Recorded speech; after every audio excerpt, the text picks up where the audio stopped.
Hello everyone, welcome back to Unnat classes. आज की इस वीडियो में हम रीट के लिए जो एसएसटी के प्रश्न हम कर रहे थे उनको कंटिन्यू करेंगे। कुछ क्वेश्चन हम पिछले वीडियोस में कर चुके हैं। अगर वो आपने अभी तक नहीं देखे हैं तो लिंक डिस्क्रिप्शन बॉक्स में दिया गया है, आप जाके उनको ज़रूर देखिएगा क्योंकि वो सारे ही प्रश्न बहुत बहुत इंपॉर्टेंट है। और अभी तक अगर चैनल को सब्सक्राइब नहीं किया है तो प्लीज़ चैनल को सब्सक्राइब कर लीजिएगा। बेल आइकन को प्रेस करना ना भूलें जिससे कि सबसे पहले नोटिफिकेशन आपको मिल सके, और वीडियो को लाइक और शेयर जरूर कीजिएगा।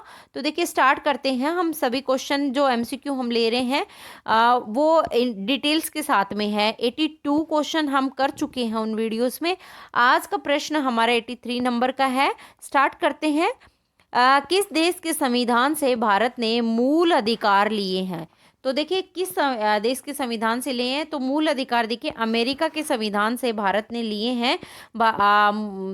मौलिक अधिकार हैं भारतीय संविधान के, वो अमेरिका के संविधान से लिए गए हैं। तो ये देखिए इससे रिलेटेड पक्का एग्जाम में क्वेश्चन आता है। आयरलैंड से क्या लिया है?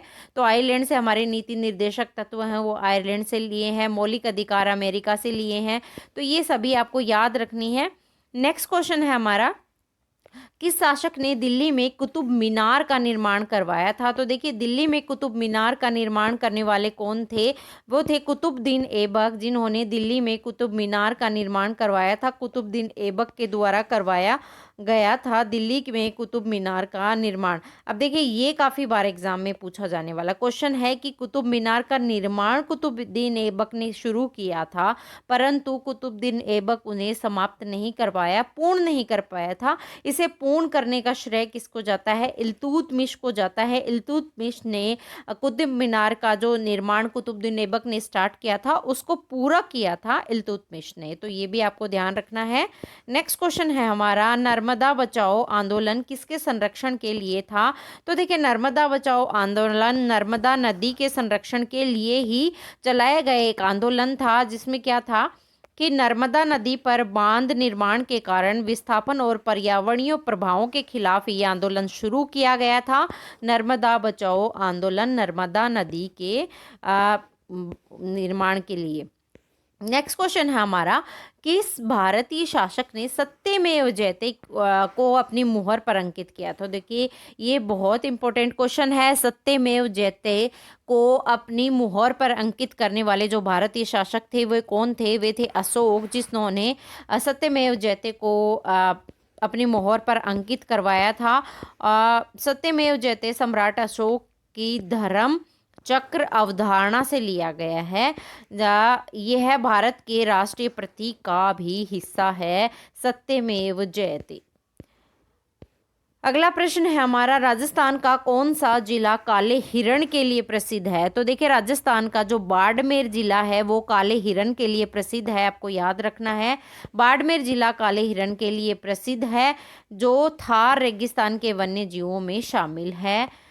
नेक्स्ट क्वेश्चन है हमारा, भारत में राष्ट्रीय ग्रामीण रोजगार गारंटी योजना कब शुरू की गई थी?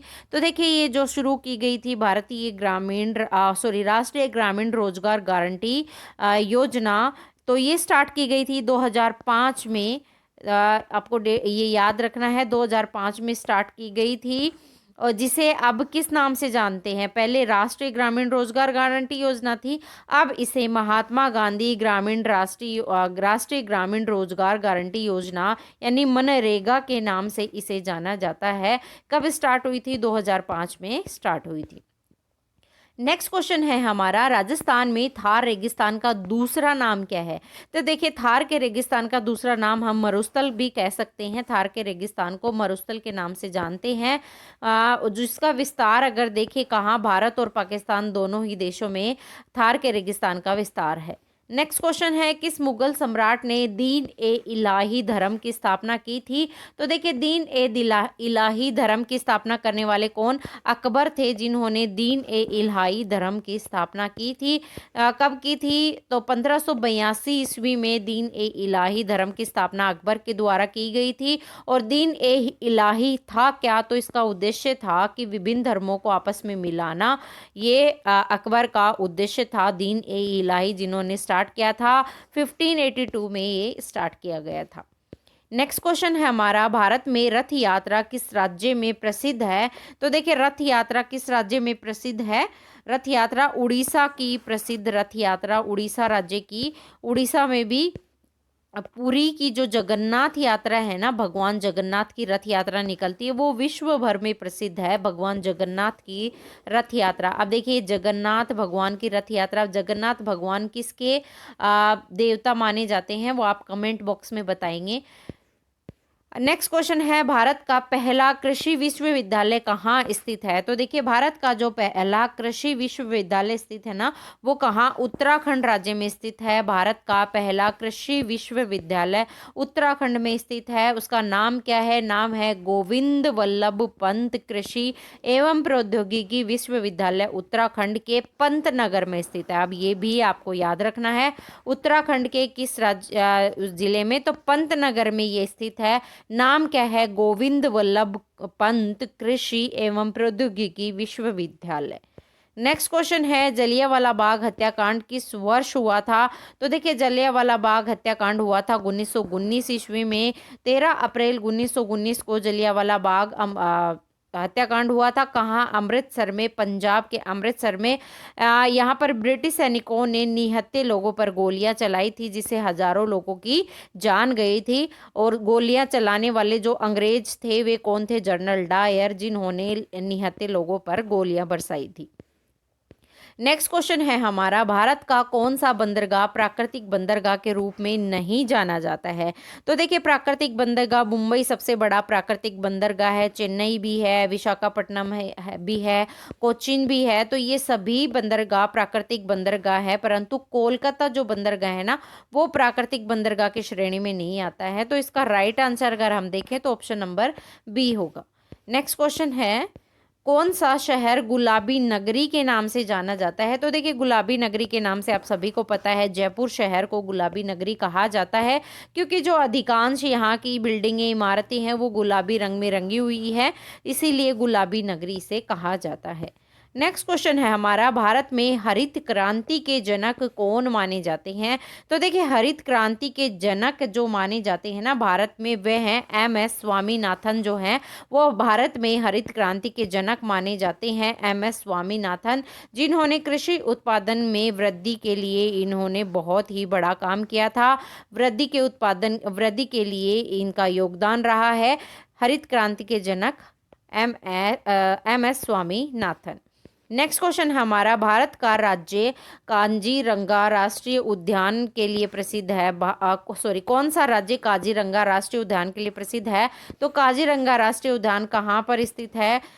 कहाँ पर स्थित होगा? असम में काजीरंगा राष्ट्रीय उद्यान असम राज्य में स्थित है। काजीरंगा राष्ट्रीय उद्यान जो कि किसके लिए प्रसिद्ध है? एक सींग वाले गैंडे जो हैं वो काजीरंगा राष्ट्रीय उद्यान के प्रसिद्ध हैं, असम राज्य में स्थित है।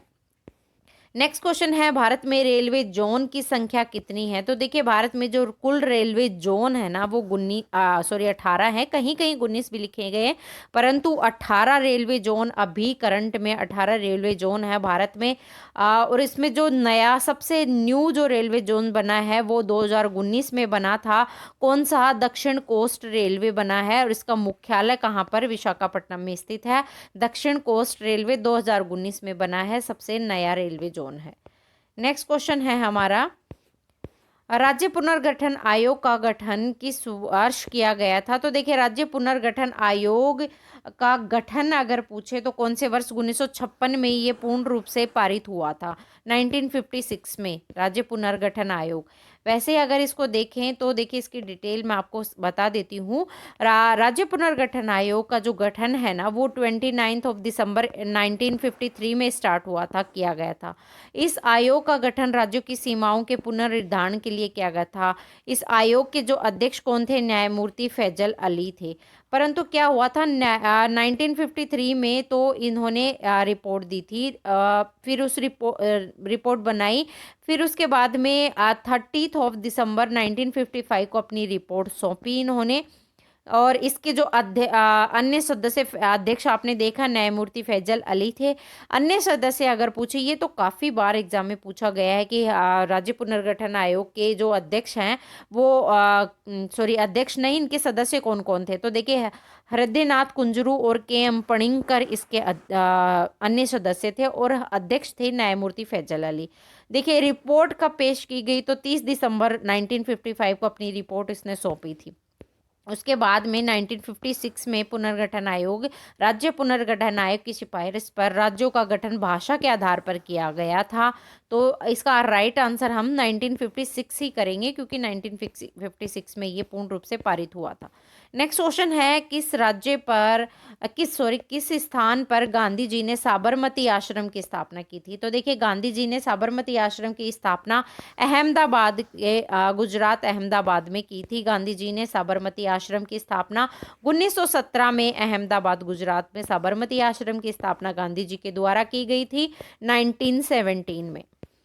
नेक्स्ट क्वेश्चन है, राजस्थान में सबसे बड़ा जिला कौन सा है। तो देखिए राजस्थान का सबसे बड़ा जिला जैसलमेर जिला है। राजस्थान का सबसे बड़ा जिला, जिसमें थार का रेगिस्तान का विस्तार है। जैसलमेर जिला सबसे बड़ा है और इसका क्षेत्रफल अगर देखें तो 38,401 वर्ग किलोमीटर जैसलमेर जिले का क्षेत्रफल है, जिसमें थार के रेगिस्तान का सबसे ज़्यादा विस्तार जैसलमेर जिले में ही है। नेक्स्ट क्वेश्चन है, भारत के किस राज्य में दूधवा राष्ट्रीय उद्यान स्थित है।